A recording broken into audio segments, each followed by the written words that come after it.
हीच मुची प्रार्थनान, हेच मुचे मागणी.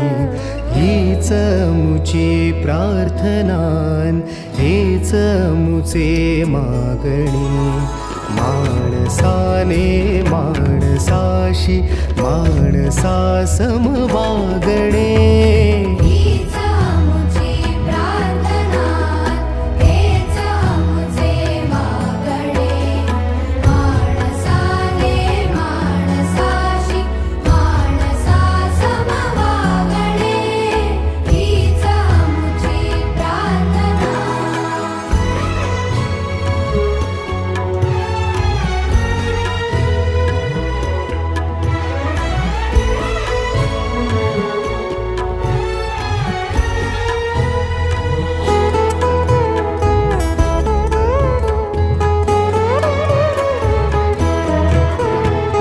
धर्म जाती प्रांत भाषा द्वेष